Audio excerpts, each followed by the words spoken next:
खड़ा होना है। उनके कान में एक ही बात कही, चैनल भी चलेगा और नंबर 1 भी बनेगा। ये रटी रटाई बातों से सेकुलरिज्म, कम्युनलिज्म, एक्सट्रीमिज्म, हिंदू आतंकवाद, मैंने कहा इन शब्दों का सही तरीके से आप व्याख्या करें तो देश वो सुनना चाहता है जो कोई बोल नहीं पा रहा है। और आज भारत की टेलीविजन इंडस्ट्री में एक आदमी जो हिंदी भाषी नहीं है, जिसकी मातृभाषा हिंदी नहीं थी, उनके अंग्रेजी चैनल में भी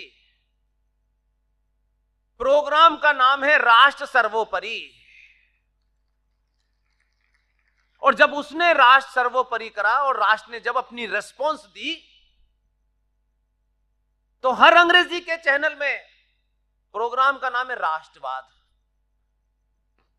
आपने कुछ नहीं किया, ये बता दिया कि हम ये सुनना चाहते हैं, ये नहीं चाहते हैं। न वो एमपी की लाइन में है, न राज्यसभा की लाइन में है। वो मेरे दोस्त हैं, ये एक अलग बात है। लेकिन मैंने उनके आने से पहले से मीडिया में था, इसलिए मैं ये बात दावे के साथ कह सकता हूं, दुनिया का कचरा देखने से अच्छा है कि जो आदमी खुल करके टेलीविजन पे अगर ये कह सकता है, कहने की हिम्मत कर रहा है और रोज सुबह सुबह कह रहा है इट्स ए इस्लामिक आतंकवाद, तो आपको कहने से क्यों डर लगता है? ये जो इजराइल में जो झगड़ा हो रहा है, ये कोई दो सभ्यताओं का मामला नहीं है, तो दो देशों का युद्ध नहीं है। ये युद्ध फौजें नहीं लड़ रही। ये इससे भी पहले का है, जब वो किताब आसमान से बिना कॉरियर के नीचे आई थी, उससे पहले का है। इसलिए दुनिया की कहानियां बताई जा रही हैं। ये युद्ध एक मजहब दूसरे मजहब को समाप्त करके पूरी कायनात पे अपना झंडा गाड़ना चाहता है। ये युद्ध उनके बीच में हो रहा है। सेनाएं नहीं लड़ रही। इस युद्ध का कोई नियम नहीं है। इसलिए टेलीविजन पे ये नैरेटिव बंद हो गया है, क्योंकि आप सच सुनने लगे हैं तो टेलीविजन भी सच बोलने लगा है। ऐसे में एक रिपब्लिक टेलीविजन नाम का चैनल खुला, अंग्रेजी में खुला, और अंग्रेजी बोलने वाला हिंदी में राष्ट्रवाद की बात बता रहा है। उसने मजबूर कर दिया कितने सारे लोगों को। बदलाव करना है, अपने अंदर करिए। अपने अंदर से पहली सबसे बड़ी उसकी स्टेप है कि अपने होने पे गर्व कीजिए। फटा कपड़ा है तो कोई फर्क नहीं पड़ता, आप एक कमरे के मकान में रह रहे हैं तो कोई फर्क नहीं पड़ता, क्योंकि एक कमरे के मकान में रहने वाले का युद्ध जब होगा तो उसे कमरा छोड़ने की चिंता नहीं होगी। जो 15 कमरे के मकान में रह रहे हैं उनकी चिंता होगी कि राष्ट्र बचाएं या मकान बचाएं। ये मकान, ये पैसा, ये रुपया, अपनी आंखों से मैंने देखा। बड़े बड़े विद्वान थे, 5-5 एकड़ में मकान थे। कश्यप ऋषि के वंशजों का ये जो पलायन हुआ है,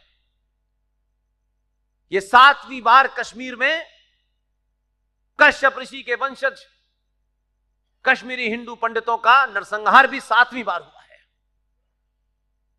उनको भी गलतफहमी हो गई थी। बहुत काबिल होना, बहुत पैसा होना सब ठीक है। जो उनके घरों में काम करने वाले नौकर थे, उन्होंने हत्याएं की। इसलिए रुपया, पैसा ये राष्ट्र नहीं बचाता है।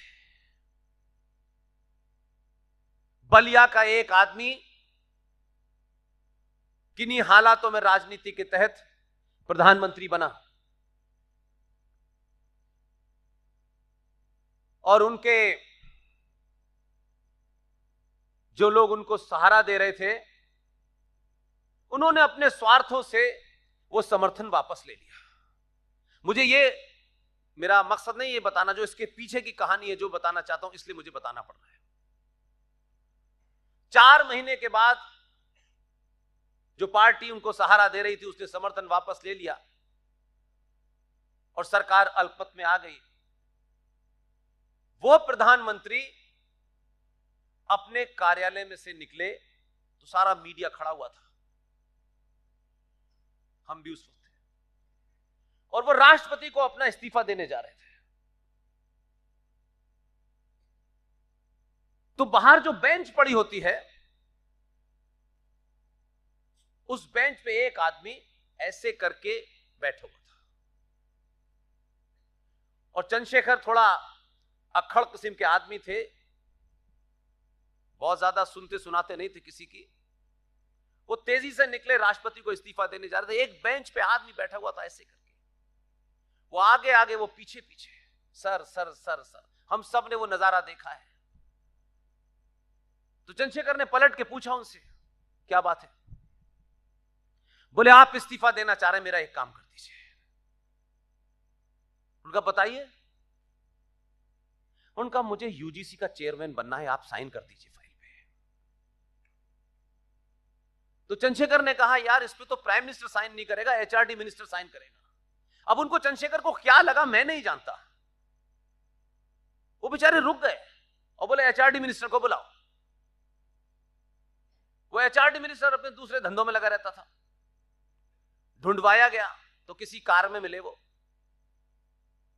और बुला करके उनसे कहा भाई इसको साइन करो फाइल को। तो आधे घंटे के लिए चंद्रशेखर रुक गए। तो पूरे मीडिया में खबर चली कि चंद्रशेखर का मन बदल गया है, वो अब इस्तीफा नहीं देने जा रहे।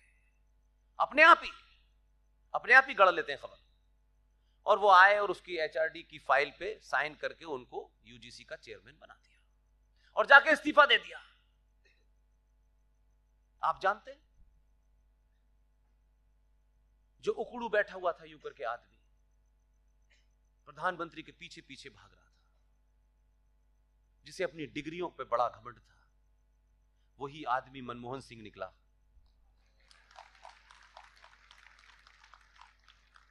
इसलिए उस उम्र में भी नौकरी और डिग्री की चिंता थी, इसलिए वो 10 साल तक बोला नहीं।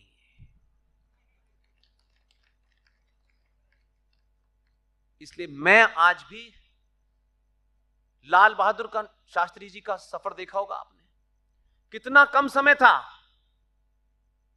कोई ऐसा नहीं था, नाना नानी पिताजी सभी उस घर में भारत रत्न पैदा हुए थे। अगर आपको एक दिन का भी समय मिले जीवन में और आपको लगता हो कि सब कुछ मेरा समाप्त हो जाएगा लेकिन यह काम कोई नहीं कर सकता, उस सब कुछ के खत्म होने की चिंता मत कीजिएगा, उसको कर दीजिएगा। आप उस सब कुछ के बावजूद भी नहीं जाने जाएंगे, लेकिन आप चले जाएंगे, बरसों तक आप लोगों के दिलों में बसेंगे। लाल बहादुर शास्त्री के पास बहुत थोड़ा सा समय था, उतने समय में उन्होंने वो काम किया। अफसोस यह है कि हमारे यहां महा डिग्री वाले लोग, महाज्ञानी लोग सिर्फ बैठ करके ज्ञान बांटते हैं। जब समय आता है तब वो सोचते हैं ये काम कोई और करे, मेरा बेटा अमेरिका में हाई पैकेज पे चला जाए और इस भारत माता को कोई रिक्शे वाले का बेटा, कोई चपरासी का बेटा बचाएगा। जो बात मैंने आपसे शुरू में कही, डिग्रियों की जिनको चिंता होती है वो राष्ट्र नहीं बचाते। आपने 14 में जब वोट दिया था, मैं उस इलेक्शन को पास से देख रहा था। मैं जो कहना चाहता हूं समकर्ता में, जिस जगह से वो लड़ रहे थे मैं वहां पहुंचा। एयरपोर्ट से निकल के मैंने एक टैक्सी बुक कर रखी थी। वो टैक्सी वाले से मैंने सिर्फ एक ही बात पूछी, तुम्हारा नाम क्या है? तो उसने कहा मेरा नाम सुरेश है। तो उनका पूरा नाम क्या है? उसने कहा फिर सुरेश है। तो मैंने कहा तुम्हारी कास्ट क्या है? उसने कहा मैं हिंदू हूं। आप यकीन मानिए मैं टैक्सी वाले को लेके गया, होटल पे उसका पेमेंट किया और मैंने फोन करके कहा कोई माई का लाल यहां उसे हरा ही नहीं सकता है, क्योंकि 2014 में सनातनी हिंदू ने 700-800 साल के बाद पहली बार ब्राह्मण बनिया ठाकुर अगड़ा पिछड़ा होके वोट नहीं दिया, आपने सनातनी होके वोट दिया, अपने स्वार्थों से ऊपर उठ के वोट दिया और एक ऐसे आदमी को चुना जिसके बारे में दुनिया में था अरे साहब he is a killer of Muslims, ये तो हत्यारा है। तो जो